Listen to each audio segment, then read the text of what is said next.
ഈ വിഷയത്തിൽ നമ്മൾ ഇതിന്റെ പേരിൽ നമ്മൾ ഒരിക്കലും പിന്നിക്കാൻ പാടില്ലാതാണ്. ഇത് ഒരു മുജാഹിദ് ഒരു വീട്ടിലും നാട്ടിലും മണ്ഡലത്തിലും മേഖലയിലും ജില്ലയിലും KN, YS, MS, MG ഇതിന്റെ പേരിൽ ഒരിക്കലും രണ്ടിലൊന്ന് രണ്ട് തോണിയിൽ കാലിടരുത്, ഒരു തോണി ഈ വാക്ക് സുഹൃത്തുക്കളെ നമ്മൾ പറയുന്നതിന് മുമ്പ് നമ്മൾ ആലോചിക്കേണ്ടതുണ്ട്. ഇങ്ങനെ രണ്ടാക്കുക എന്നുള്ളതല്ല, ഒന്നാക്കണം, ഒരുമിപ്പിക്കലാണ് നമുക്ക് ആവശ്യം.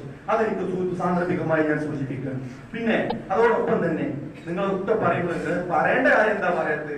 KJയുടെ തീരുമാനം അംഗീകരിക്കുമെന്ന് ചോദിച്ചിട്ടൊക്കെ പറയാൻ പ്രസംഗിക്കാം. ഞാൻ അങ്ങനെയല്ല. ഞാനുമായി ബന്ധപ്പെട്ടും അതുപോലെ തന്നെ ഇവിടെ ഉണ്ടായ കാര്യങ്ങളോട് ഞാൻ പറഞ്ഞത് കൃത്യമായി ഞാൻ സൂചിപ്പിക്കണം. KJയുടെയും KNMന്റെയും തീരുമാനം എല്ലാ കാലത്തും ഞാനും പാലിച്ചിട്ടുണ്ട്, ISM പാലിച്ചിട്ടുണ്ട് എന്നതിൽ തർക്കമില്ല. കൃത്യമായി ഞാൻ സൂചിപ്പിക്കണം.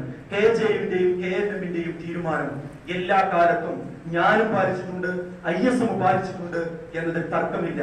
മാത്രമല്ല, നിങ്ങൾക്ക് മനസ്സിലാക്കി നമ്മുടെ സംഘടനയുടെ രീതി എന്താ? KJU ആണ് മതപരമായ കാര്യത്തിൽ തീരുമാനമെടുക്കേണ്ടത്. KJU ആണ് മതപരമായ കാര്യത്തിൽ തീരുമാനമെടുക്കേണ്ടത്. ആ തീരുമാനങ്ങൾ എടുത്തിട്ട് അത് KNMും അതിന്റെ പോഷക സംഘടനകളും പാലിക്കാൻ ബാധ്യസ്ഥരാണ്. അങ്ങനെയാണ് KJയുടെ ഭരണഘടനയിലുള്ളത്, KNMന്റെ ഭരണഘടനയിലുള്ളത്. അപ്പൊ അത് ഉള്ളിടത്തോളം ആർക്കെങ്കിലും KJയുവിനെ ധിക്കരിച്ചുകൊണ്ട് ഇവിടെ നിൽക്കാൻ കഴിയില്ല. അതിന് നമ്മൾ ബഹളവും കാര്യങ്ങൾ ഉണ്ടാക്കേണ്ട കാര്യമില്ല. അത് നമുക്ക് അങ്ങനെ ധിക്കരിച്ച് നിൽക്കുന്ന വ്യക്തിയാണെങ്കിലും അതോടൊപ്പം തന്നെ സംഘമാണെങ്കിലും അത് തീരുമാനങ്ങൾ എടുക്കാവുന്നതേ ഉള്ളൂ. അത് പ്രയാസം ഉണ്ടാക്കേണ്ട കാര്യമില്ല. ഒരിക്കലും തന്നെ അങ്ങനെ ഒരാൾക്ക് പ്രസ്ഥാനത്തിന്റെ ഇപ്പോഴത്തെ ഭരണഘടനയും സെറ്റപ്പും അനുസരിച്ച് നിൽക്കാൻ കഴിയില്ല. അതുകൊണ്ട് തന്നെ നമ്മളൊരു കാലത്തും മുന്നിട്ടില്ല. അപ്പൊ നിങ്ങൾ ചോദിക്കുന്ന ഇപ്പോഴത്തെ വിഷയത്തിൽ എന്താ ഇല്ലേ, ഇപ്പോഴത്തെ തീരുമാനത്തിൽ എന്താ നിങ്ങളുടെ അഭിപ്രായം? സഹോദരങ്ങളെ, KJU വിഷയത്തിൽ പറഞ്ഞിരിക്കുന്ന കാര്യങ്ങൾ നമ്മൾ അംഗീകരിക്കുന്നു.